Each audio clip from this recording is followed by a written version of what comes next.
Welcome back to Texas in Focus. My guest on the program today is my friend, my boxing mentor, the newly elected president of the South Texas Amateur Boxing Association. He had served as vice president for the 4 years prior, Eddie Garcia. Eddie, welcome to the program. Thank you, buddy. Feels good Yeah, to be on. It's an honor to be on the show with you. absolutely. So let's start with this. You're the president of a boxing organization. How did you first fall in love with boxing? Who were some of your favorite fighters and fights growing up? Oh man, I knew this question was asking, and I tried to prepare myself. Um, Growing up, my grandfather was a boxing fan, So and I was always at my grandparents' house. So um, I just grew up watching the sport with him. You know, um, he loved when De La Hoya came out. He loved watching De La Hoya, uh, Gotti, Ward, Chavez, of course, Chavez. Um, so I fell in love with the sport at a young age. But growing up, I remember falling in love as a fan with Mike Tyson, dude. The fear he put into everybody walking into the ring, black shorts, black boots, no socks, with the towel over his shoulders. That was intimidating, dude. As a kid, that's in my brain, that set an example of what a boxer should look like, what it would feel like walking into an arena, with everyone chanting your name. So yeah, growing up, it was Tyson. I watched all the Tyson fights. I remember I was sad, when he lost, you know, Of to course, of Buster course. Douglas in Japan. But Mhm. yeah, growing up, huge fan of Mike Tyson. So you start as a fan, of course, and then eventually you decide you want to get involved with boxing more. So where does that transition start? Where you're a fan, then you start getting involved with boxing as an official. When does that start? It's a good question. We'd watch fights, again, I'm with my grandfather or by myself watching fights, at a young age. And I remember looking at Mills Lane or Richard Steele or Joe Cortez, thinking like, man, that's got to be the coolest feeling. You have Lennox Lewis and Mike Tyson, and you're there in the ring with them, or you're in the ring on De La Hoya's debut, or you're in the ring with Chavez. I was like, man, that's got to be a cool feeling. And it always stayed in the back of my head. Like, wow, I bet you that's pretty cool being a ref. Um, and it just stayed in the back of my head. And then when 2015, I saw an opportunity, I was like, yeah, sure, let me give it a shot. You know, that's how I Absolutely. became an official. Absolutely. So you were just elected to a 4 year term, and you won that race pretty resoundingly. It was a good, clean victory for you. So you're the new president of STABA. What do the next 4 years look like under your leadership? We're going to. I'd like to grow our officials pool. I'd like to grow our officials pool somehow. Try to bring in more events, more how can I say this? More events that would bring in other areas. Correct. Right now, we're doing our club shows, and we might bring in a team from Houston and a team from Dallas. That's fine, but I want to expand now. You know, I want to do something like a South Texas National Championships and bring in teams from California, from New York, Florida, Washington State, and competing against our best, you know. Um, I've had previous discussions with USA Boxing about bringing a national tournament here, and that'd be huge for the area, for the state, for the region, South Texas LBC region. Um, but yeah, growing our base, bringing more desirable events, right, for our area, and for 2024, this cycle, we already have one Olympian, Jennifer Lozano out of Laredo, possibly a second one in Emilio Garcia. Um, he wasn't able to qualify for the Olympics at his first shot. He's got two more shots, I believe, to get on the Olympic team. But my ultimate goal is to have an Olympian on the 2028 cycle. So whatever those boxers now, intermediates, juniors, and youth right now that are going to be 19 and up in that 2028 cycle, Yeah. I want to see what we could do to help them out and 2032 as well. Absolutely. And I'm gonna have another question about kind of cultivating our young talent, but let's follow up on something you said about bringing a national tournament to San Antonio.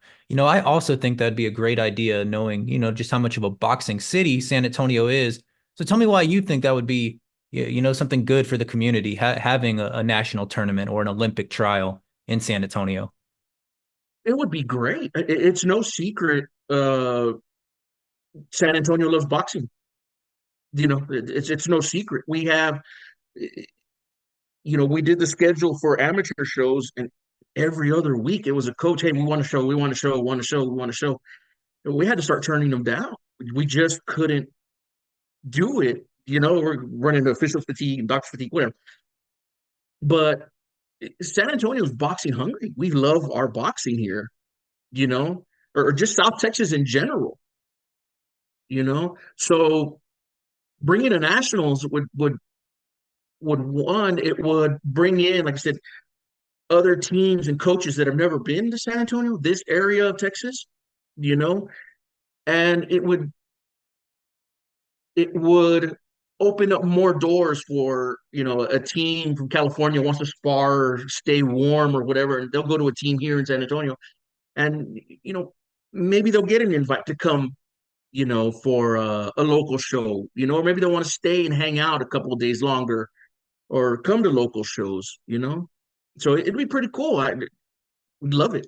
Absolutely. And, in my mind, it would be a short-term boost for the local economy and then a long-term boost for the dreams of, San Antonians that see that kind of event happening in their city.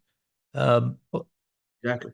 Yeah, absolutely. yeah, exactly. I mean, economic impact. I have it here.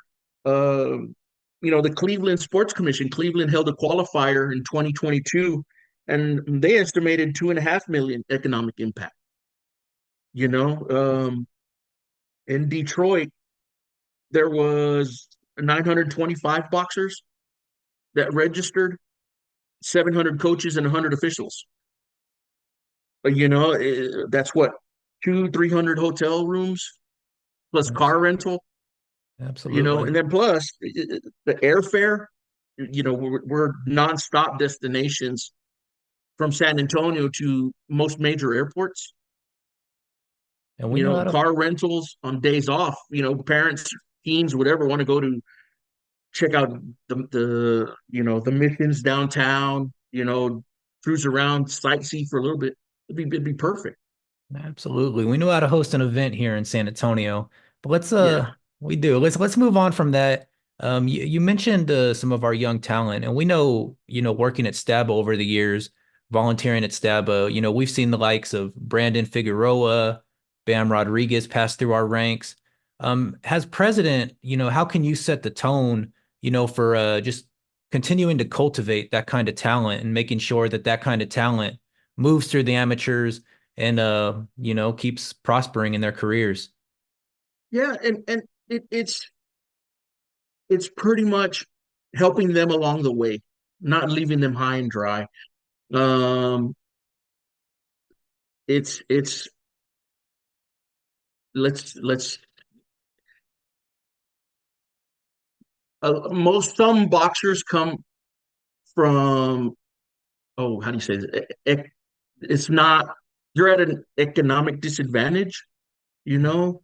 So we need to be able to support those boxers. I don't want to turn down kids. I want them to compete, you know, train them, get them, don't not discourage them, correct?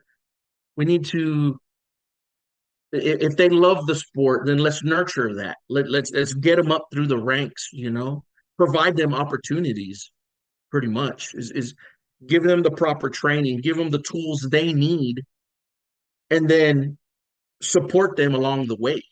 If they do good at a national tournament, if they do at a local tournament and they move up to the national tournament, then guiding them along the way, providing them with the resources they need. to get them to that level. And those are some questions about you as president, but I wanted to move on to just some basic questions about refereeing because, of course, you're one of the best referees I've ever seen. Oh goodness. And Yes, thank so, you. absolutely. So, following up on that, what makes a good referee? It's control the ring. It's control the ring. It's going back to Joe Cortez. He was fair but firm. And it starts before the boxers get in the ring. It starts with preparation. It starts in doing your homework. Like I said, preparation. You're studying the boxers. You have your assignment. Okay, let me see what their tendencies are. Am I going to go with a southpaw versus conventional? Or are these going to be two lefties? Are they going to be two righties? What are we going to do? Um, and then just calling it fair. You know, calling it fair and taking setting the tone as a referee in the ring. What you're going to allow, what you're not going to allow. And sticking to it.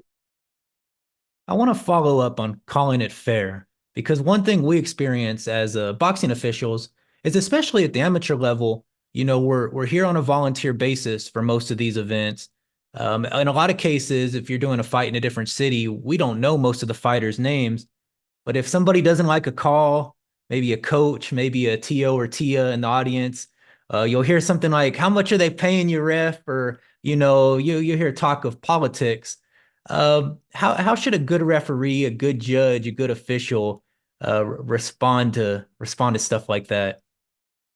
Respond to stuff like that. Well, we encourage the referee and the judge to not listen to it, not to respond.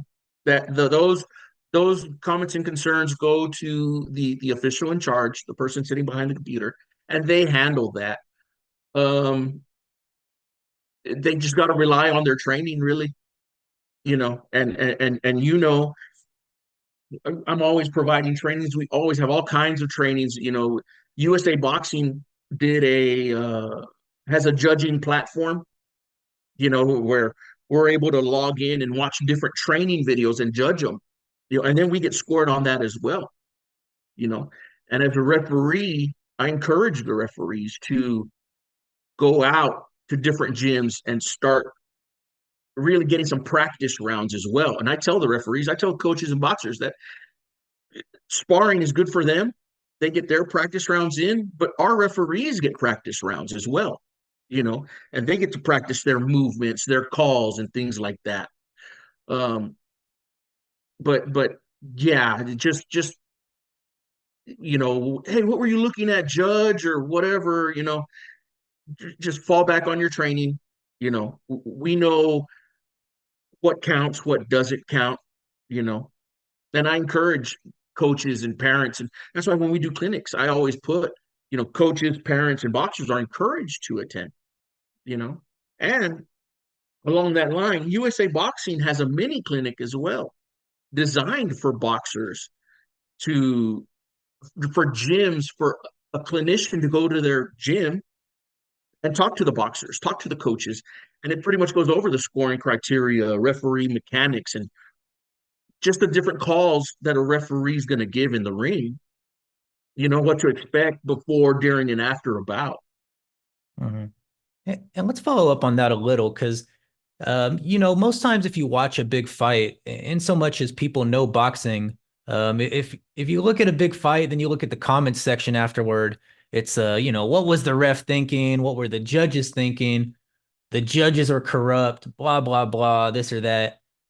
We know a lot of boxing people. We know a lot of officials, and I think we could say, pretty cleanly that no judge, no official really has a rooting interest in any fight, and they're just here to call a fair fight and move the sport forward. Is that your experience? Yes. Oh yeah. Yeah. It's seeing things like that is ridiculous. I see it. I don't respond to it. You know. Um, and like I said, those that's I encourage coaches, boxers, and parents to go to a clinic. You know, go to a clinic. They tell us at nationals, coaches and parents. they're looking at the fight through their heart, you know, and judges and referees are seeing the bout through their eyes. You know what I'm saying? Absolutely. So, yeah, I just encourage, the spectators, parents, coaches, boxers to attend these clinics, attend the mini clinics. If there isn't one, call and ask.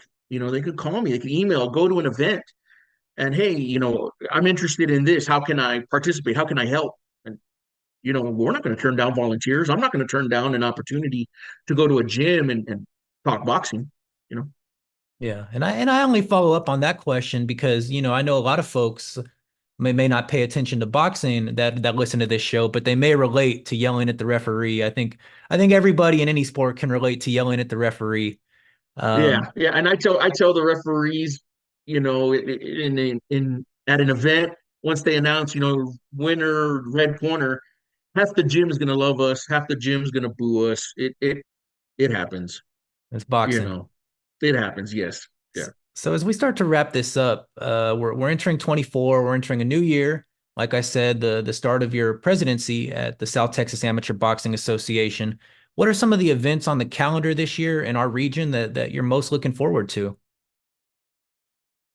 We have an event coming up, Red Carpet Brawl.